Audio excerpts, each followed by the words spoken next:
Les gars, c'est aujourd'hui, c'est le grand jour. Finale de Coupe du Monde entre l'Espagne et l'Argentine. Finale entre Lamine Yamal et Léo Messi. Finale entre Barcelonais. Finale entre le numéro 19 actuel de la Roja. Finale entre l'ancien numéro 19 de l'Albi Céleste.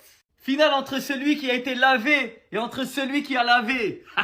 Les gars, aujourd'hui, c'est aujourd'hui. C'est quoi votre prono? Qui va remporter cette finale? Est-ce que Lamine Yamal va faire l'exploit d'avoir fini le jeu en sélection à peine 19 ans? Euro, Coupe du Monde, ça y est, il n'a plus rien à faire. Ou est-ce que le grand Léo va faire un back-to-back, chose qui n'est jamais arrivée depuis Pelé? Quoi qu'il arrive, c'est une finale remportée par le FC Barcelone. Les Madrilènes auront du mal à regarder ce match ce soir. Peu importe qui gagne, les Barcelonais seront heureux à la fin de ce match. Maintenant, pour ma part, vous savez très bien dans quel camp je me situe. Vous savez très bien où je suis. Lamine Yamal, il a le temps d'aller chercher ça. Mais Léo, ça serait vraiment trop beau qu'il fasse 2 d'affilée à 35 ans et 39 ans. Quoi qu'il arrive, ça sera un bon match, une opposition de style. On sait très bien comment les Argentins vont jouer, on sait très bien comment les Espagnols vont jouer. Maintenant, qui va prendre le dessus? Aucune idée. Franchement, pour moi, ça reste quand même du 50-50. Après, c'est vrai que quand t'as le meilleur joueur de tous les temps dans ton équipe, peut-être ça passe à 51-49. Mais ça reste une finale. Je pense pas qu'il y aura beaucoup de buts. Ça peut même se finir aux prolongations et aux tirs au but, selon moi. Mais il faut que Léo aille le chercher. Léo, va la chercher, la deuxième, va la chercher. Meilleur buteur de Liga, meilleur buteur de la Champions League, meilleur buteur de la Coupe du Monde, meilleur buteur de l'histoire de la Coupe du Monde. Dans un monde normal, Mbappé, il a le ballon d'or.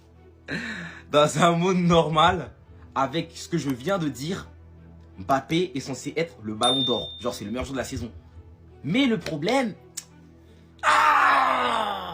il y a un petit problème. C'est qu'il a rien gagné. C'est tellement terrible. Comment tu peux être meilleur buteur de la Coupe du Monde, meilleur buteur de l'histoire de la Coupe du Monde, meilleur buteur de la Ligue des Champions, meilleur buteur de la Liga, et ne pas avoir gagné le moindre trophée, ne serait-ce qu'un seul?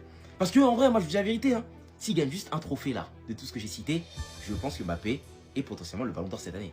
Bon, potentiellement, parce que alors, ça va dépendre de qui va gagner la Coupe du Monde aussi. Voilà, si l'Argentine gagne la Coupe du Monde, ce sera Messi. Mais c'est vrai que c'est quand même dingue d'avoir de tels faits d'armes sur une saison, de tels accomplissements, et de rien avoir gagné. Non, c'est dingue. Aujourd'hui, hein, c'est clair qu'il était là juste pour le record et en vrai, mission accomplie. Voilà, il était là pour battre les records et il a réussi son coup. Hein. Il est actuellement meilleur buteur de la Coupe du Monde avec 10 buts.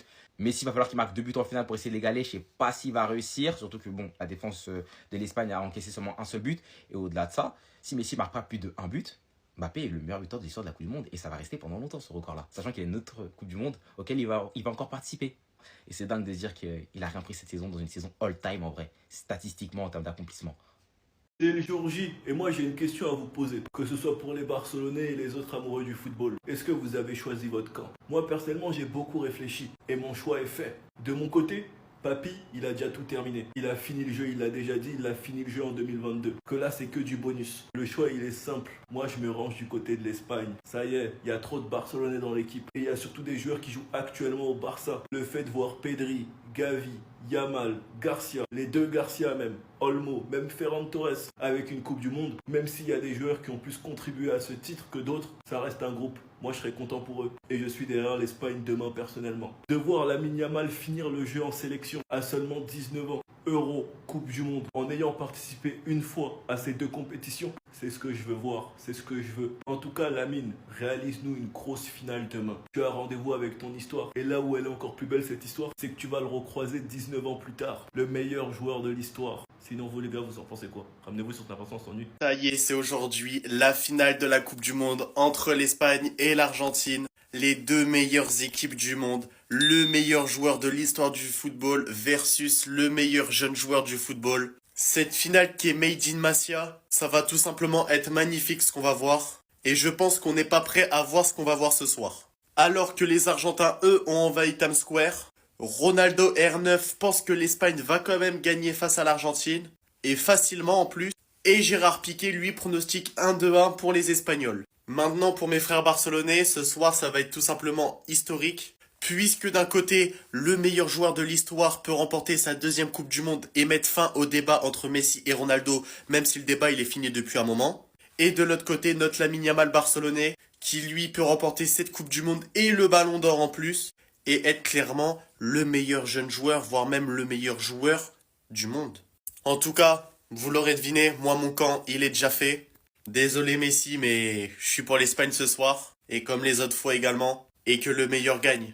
Donnez-moi votre avis dans les commentaires. Non mais la saison de Kylian Mbappé, c'est la saison la plus frustrante pour un footballeur. Le mec quand même, il finit meilleur buteur en Ligue des Champions, meilleur buteur en Liga dans son championnat, meilleur buteur en Coupe du Monde. Les 3 compétitions les plus importantes qu'il a jouées cette année, il a fini meilleur buteur. Triplé individuel, mais par contre collectivement, saison blanche. Il sort quand même d'une saison au Real où ça a fait des pétitions pour qu'il quitte le club. Il y a des millions de personnes qui ont signé une pétition pour que Mbappé fout le camp. En club, il gagne ni la Liga, ni la Ligue des Champions, ni la Coupe du Roi, ni la Super Coupe d'Espagne. En Coupe du Monde, meilleur buteur de l'histoire de Coupe du Monde, meilleur buteur de cette Coupe du Monde, mais il sort en demi-finale. Les gars, en fait, à chaque fois qu'il est à ça d'avoir le ballon d'or, en fin de saison, ça lui passe sous le nez. J'ai l'impression qu'Mbappé, il va jamais avoir un ballon d'or, c'est pas possible. Tu termines meilleur buteur de partout. En fait, ça, c'est son histoire depuis maintenant 7-8 ans. Depuis la Coupe du Monde 2018, il a gagné que des Ligue 1, les gars. Et c'est la vérité. Ligue des Champions, il arrive pas. Coupe du Monde, il y arrive pas. Enfin, il y arrive pas. L'équipe n'y arrive pas. La Liga, il n'y arrive pas. C'est quand même waouh. Voilà pourquoi le FC Barcelone est le plus grand club de l'histoire du foot. Est-ce que vous avez déjà vu ça quelque part avec un centre de formation? Vous avez déjà vu ça ailleurs? Non mais l'héritage que laisse le FC Barcelone au football année après année, décennie après décennie, faut en parler. Le centre de formation, c'est la base. C'est au cœur de l'institution. Regardez le nombre de joueurs qui ont été formés à la Masia, qui vont être sur le terrain ce soir en finale de Coupe du Monde. Messi, Yamal, Olmo, Gavi, Cubarsí, Cucurella, Grimaldo, Eric Garcia, Victor Munoz. Et 80% des joueurs là, ils sont titulaires sur le terrain. Ah parce que les gars, oui on n'est pas le club qui a le plus de Ligue des Champions, oui on n'est pas le club qui a gagné le plus de trophées si vous voulez. Mais en fait, la philosophie de jeu, le centre de formation, l'héritage que tu laisses, les coachs passés par chez nous, Cruyff, Guardiola, Luis Enrique, on a eu quand même la meilleure équipe de l'histoire du football, on a eu le meilleur joueur de l'histoire du football. Je suis désolé mais la reconnaissance que doit avoir le Barça, il faut en parler. En fait, c'est trop un vrai club. Le Barça, c'est un vrai club. Et quand tu vois que dans les autres équipes, il n'y en a pas un titulaire qui sort du centre de formation, venez pas vous comparer à nous. Nous, nos joueurs, on les forme et on les met en pro. Et en pro, ils cassent tout. La finale arrive à 21h heure française et il est temps de faire mon choix. J'ai fait mon choix, même si c'est dur et facile à la fois. Parce que Messi l'a déjà remporté. Mon choix est fait et je serai derrière Messi. Celui qui m'a fait aimer le football, celui dont j'ai vu battre les records, être le meilleur passeur, le meilleur buteur en Liga, excusez-moi. Celui qui a battu des records individuels, celui qui a battu tous les records en fait que tu pensais ne pas battre en fait. Tous les week-ends, tous les mardis, mercredis. T'es là, il y avait la routine. Tu savais que Messi allait d'être ça. Donc ça veut dire que moi, en semaine, je savais qu'après être allé chercher ma petite sœur, j'allais regarder la Ligue des Champions et Messi. Le week-end, je rentre du foot vite pour voir Messi jouer. Alors quand il faut l'après-midi, oh, c'était horrible. Avant de parler du cas de l'Espagne, pour ceux qui choisissent l'Espagne parce que c'est légitime, je vous en veux pas, il y a Gambie où vous pouvez jouer sans risque avec des avis sportifs au niveau tal. J'explique ça sur mon compte de Gambie. Quand vous avez des avis corrects, vous gagnez des gambes, de la monnaie virtuelle du jeu. Ensuite, vous convertissez en récompense réelle pour avoir vos tal et les retirer via PayPal ou par transaction bancaire. Maintenant, pour ceux qui choisiront l'Espagne, je vous en veux pas parce qu'il y en a qui sont tombés amoureux du club en 2020, 2021, et qui sont tombés amoureux du football, qui sont tombés amoureux de nos joueurs, qui ont fait en sorte de relever le club. Et c'est totalement normal. Donc je vous en veux pas, moi. C'est archi pas une critique. Donc chacun aura fait son choix. Dans tous les cas, moi je le respecte. Mais moi, en tout cas, j'ai fait mon choix. L'amour de ma vie, en fait. Footballistique, du moins. J'aime les femmes. Attention.